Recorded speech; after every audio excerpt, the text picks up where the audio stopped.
This video is about penguins. Specifically, it focuses on my research into the accurate counting of penguins. Before I describe the results of my research, I will present to you the theoretical section of my presentation, in which I will tell you about all the previously established methodologies for counting penguins. Furthermore, I will describe my methodology for analyzing these other penguin counting methodologies. Finally, as previously mentioned, I will discuss the results of my study, which is intended to contribute to a deeper understanding of and, moreover, offer valuable insights into the science of counting penguins.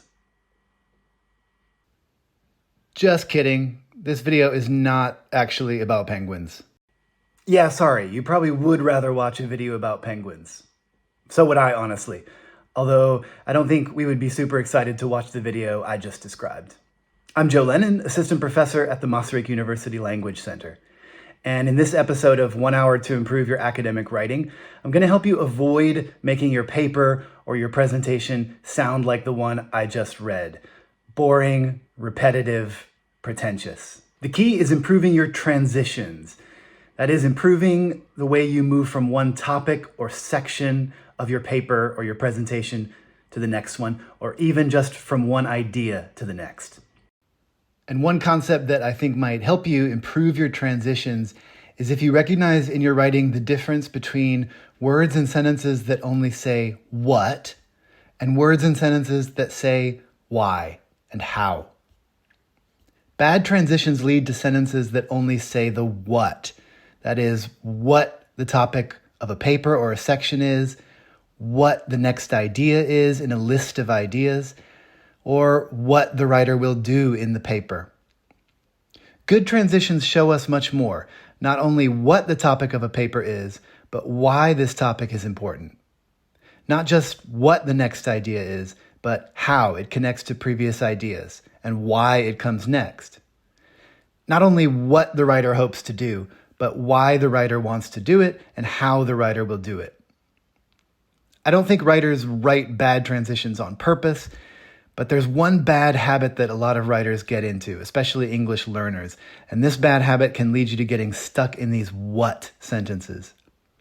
I'm going to show you a few examples of this bad habit, and as I do that, I'm also going to show you a few strategies and sentence structures that you can use to break out of it. The bad habit I'm talking about is relying too much on one-phrase-fits-all transitions.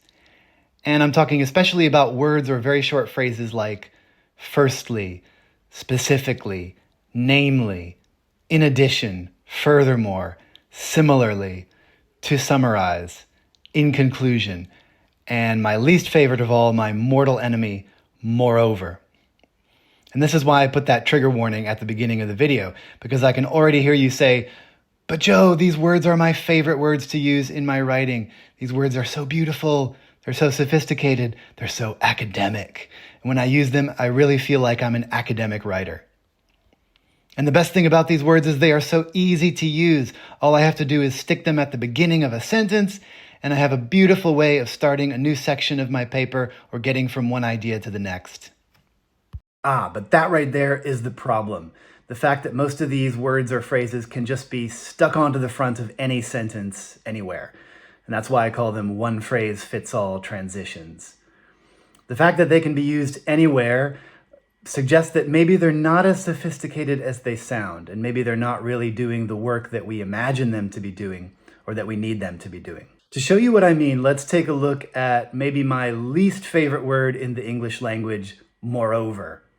And even though it's my least favorite word, it seems to be one of my students' most favorite words. I see them using it a lot. But you know what? I don't see it used that often in good professional writing in English. And one reason, I hate to say this about one of your most favorite words, but it's basically meaningless. Okay, technically, moreover does have a purpose. It's used when you're adding additional evidence or additional support for a point. But if you think about it, that means it's really just a fancy way of saying and or also. Furthermore, additionally, in addition, these are all just fancy words for and or also. So ask yourself, would you put and or also at the start of a sentence? Yeah, you could, but you don't really need to, do you? The sad truth is that in pretty much every case where we see the word moreover, we could leave it out and we wouldn't lose any meaning. Unfortunately, I see students plugging in the word moreover between their sentences and believing or hoping maybe that the word is creating some nice logical connection between their ideas, when in fact it isn't. For example, here are two sentences I saw in a cover letter written by a medical student. And the purpose of the cover letter is to persuade the director of a hospital to take on this student for a job or a residency. I have gained theoretical knowledge by taking courses in anatomy, first aid, and biology. Moreover, I have been taking part in IFMSA, the International Federation of Medical Students Associations, which has improved my ability to communicate with numerous people. Okay, so if we replace moreover with also here, it would basically be saying the same thing. And in fact, if we just took it out altogether, we haven't really lost any of the meaning. But if we take it out, it doesn't seem quite as nice, right? Doesn't it seem like something's missing? But what is it that's missing? There are some deeper questions here that we should consider. Why has the author put these two sentences together like this in their cover letter? How are the two sentences logically related? And if we ask those questions, we might realize that actually there probably is a point here, an argument that the author wants to make about their experience, but it's not there, or at least it's not clear. To put it into the terms I've shown you, we have two sentences that only really say what the writer has done. So we have two whats, and in between, a kind of useless word, moreover, that looks and sounds like a transition, but it really isn't at all. Here's one way I might rewrite these two sentences. My university courses in anatomy, first aid, and biology have given me important theoretical background. But a medical career is not just about theory, it's also about day-to-day communication with colleagues. That's why I've supplemented my academic studies with active participation in IFSMA. Notice what I've done here. The two whats are still there, but now there's a clear logical connection between the two whats. There's a why that connects them. We can see that actually the student has participated in IFMSA in order to supplement their theoretical background with some practical communication skills. I don't know about you, but if I were an employer or a supervisor, I would be much more persuaded to hire the writer based on this second version of the letter than the first version. And that's because in the second version, the writer is not just giving me a list of what they've done, but they're showing me why they've done these things, how they see these things contributing to their career. And this is one reason why relying too much on these one-phrase-fits-all transitions like moreover or furthermore might be a bad habit, because these beautiful, cool, academic words, they can sort of blind us with their beauty and sophistication, and they get us to think that we've made an argument when really we've just sort of thrown together some things. So be careful. Now, in this example, to get the why in there, I've had to add in a few more words. So yeah, it's a bit more work than just sticking in moreover, but it's worth it because those added words are showing my logic, my thinking a lot more clearly. But sometimes this bad habit of relying on these one-phrase-fits-all transitions actually makes writers use more words than they really need to. Let me show you what I mean with another kind of strange transition word that I see my students using all the time, specifically. And you might remember that I used this word in the first two sentences of this video. This video is about penguins. Specifically, it focuses on my research into the accurate counting of penguins. I've seen very similar types of sentences at the beginning of research papers, abstracts, theses, etc., and at the beginning of new sections in research papers. And, well, they're just not a good way to start a paper or a section of a paper. Why not? Look at what that word specifically is doing. It's in between the first and the second sentence, and really what it's doing is dividing a more general category in the first sentence, the category of penguins, from a more specific category in the second sentence, my research into the accurate counting of penguins. So it's like the first sentence is putting us in a big box, and the second sentence is putting us in a smaller box within that big box. And that means we are getting two whats here, a big what and a little what. And a good question is, are both of those whats really necessary? No. I could just say, this video is about my research into the accurate counting of penguins. The keyword penguins is still there in the sentence, so in this case, if I name the specific category, the smaller box, then I've also named the general category, the bigger box. Of course, in some cases, it is useful to name the wider, more abstract category that you're working in before you move to the smaller category. But very often, I would say most often, it's not. So this is another example where that fancy, beautiful, very academic transition word specifically, it's not only useless, it's worse than useless. It's actually leading me to throw a bunch of extra words into the opening of my paper, and it's weakening the energy and the impact. But actually, it's even worse than that, because just like with my first example, there's something missing here if we're really imagining this as the beginning of my video or paper or presentation. All we're getting here is still a what. We're not getting a why or how. Why am I researching methods of counting penguins? How am I researching them? These are questions that my audience is going to have immediately. So if there's some way I can answer them immediately, that would be great, right? Well, guess what? Here's a tip that's totally obvious once you realize it. When you answer the questions why and how, you are also answering the question what.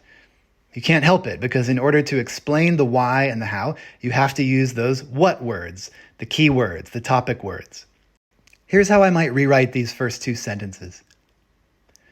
Penguins are an endangered species, and counting them accurately is an important step in making sure they are protected. In this video, I compare and analyze 3 penguin counting methods to determine which one is the most accurate. Look at what's happening here. In the first sentence, I'm giving you the why.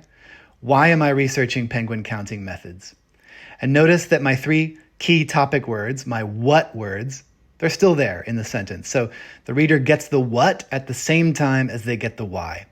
In the second sentence, I'm giving the how of my research. I'm showing you the actions I'm going to take. And that's just the first part of the sentence. In the second part of the sentence, I'm going even deeper into the why. Why am I comparing and analyzing these methods? Well, to find out which one is the most accurate. And maybe you've noticed that in the second sentence, once again, I'm repeating my 3 topic words. So you get the what, but you get so much more. You also get a whole big box of why and hows. And in my first 2 sentences, I've brought my audience much, much farther into the heart of my research than I did with those sentences that just named the what. And I did not need that transition word specifically. And in my experience, when I see that word specifically, it's almost always unnecessary. So be on the lookout for these places where the fancy academic transition words are tricking you into adding sentence after sentence of what without getting into the why and the how of your research. Okay, I'm really sorry, but I'm going to attack one more of your favorite transition words in English, or one more kind of word. And that's these words like first, second, to summarize, in conclusion. And these are words that we might see at the beginning of a new section of a paper, a new paragraph, or maybe in a short abstract. These words are sometimes called signposting words, because they're like little signs to tell the reader where we are and where we're going within the structure of the paper. There's nothing wrong with doing signposting here and there. In fact, that can be very, very helpful for readers to see if it's done well. But by now, maybe you can guess the potential problem with these words. What I often see is writers using these words to simply say what they will do in their paper or what is coming next, and they think that's all they need to do. So what we get is a list of topics. Or in some extreme cases that I've seen, we get a list that names the parts of the paper. First, I will give a literature review, then I will share my methodology, and finally, I'll show you my results. Something like that. And if you remember the beginning of this video, that's basically what I was doing, to show you how boring and stupid that kind of writing sounds, when all you're doing is signposting in a very abstract way, and you're not actually showing the reader the logical connections between ideas, the logic behind your structure. There's a reason why you've put the parts of your paper in a particular order, why we get one thing first and then the next thing, or there should be a reason anyway. And when you move between different parts of your paper, or even between different ideas, different arguments in your paper, you should show that why, so that your reader follows your reasoning. Signposting for your reader is pointless unless the reader actually sees a reason to follow your sign. I may see a sign that says "this way to Prague," but I'm not going to follow it unless I really want to go to Prague. And honestly, you'd better give me a very good reason to go to Prague. Otherwise, I'd much rather just stay in Brno. Just to give you a simple example of what I mean, here is one sentence from the first section of a political science paper. Let's imagine this coming just after the introduction, at the beginning of a new section. First, let us discuss some important geographic, ethnic, and historical connections between Iran and Azerbaijan. And let's imagine that after this sentence, the writer just dives into describing those connections. So, okay, the writer is telling us what the next section of the paper will be about, and they tell us that the discussion will be important. But the reader might ask, why is this discussion important? Why do we need to discuss these things? And those are really good questions. Here's how I might rewrite that sentence more effectively. To understand the current conflict between Iran and Azerbaijan, we must first discuss some important geographic, ethnic, and historical connections between the two countries. Notice what I've done with the structure of my sentence. I've moved that transition word "first" into the middle of the sentence. And in front of that transition, I've added some words to tell you the purpose of the next section, why I'm making the transition to this particular discussion, why I'm going into a discussion of these abstract connections between the countries. It's so that I can help you understand the current conflict. So I still do the signposting. I still show my readers where we're going, the what, the content of the next section. But now I also tell them the why. I show them my reasoning, my logic behind this transition.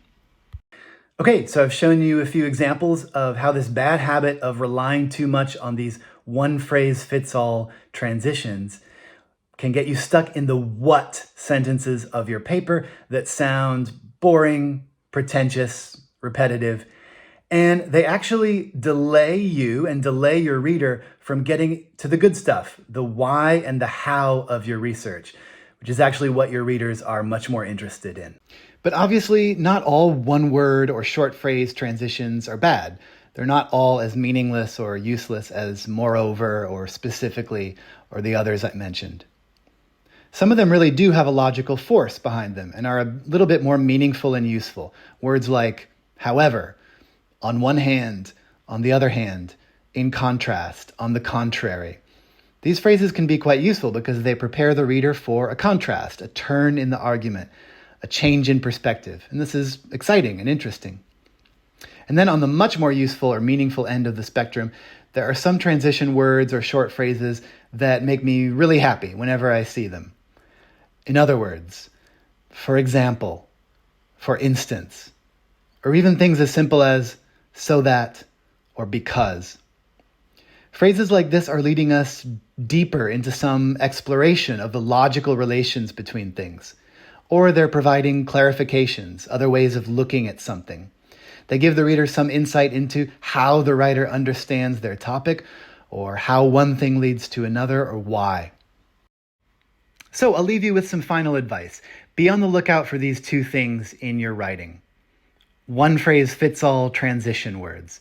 If you see a word or phrase like this, ask yourself, is this word really necessary? Is it useful and meaningful? Is it showing an important logical connection? If not, maybe cut it and consider using some more useful or meaningful phrases instead. Or sentences that only say what. They simply name the topic of your paper or the next section. See if you can combine or rewrite your sentences so that the what is connected to a why or a how in the same sentence. Okay, that's all for this installment of 1 Hour to Improve Your Academic Writing. But check out the other videos in the series. And if you're working on a piece of writing in English and would like to consult with me or another writing specialist, go to our website to make an appointment with us. See you at the Writing Lab.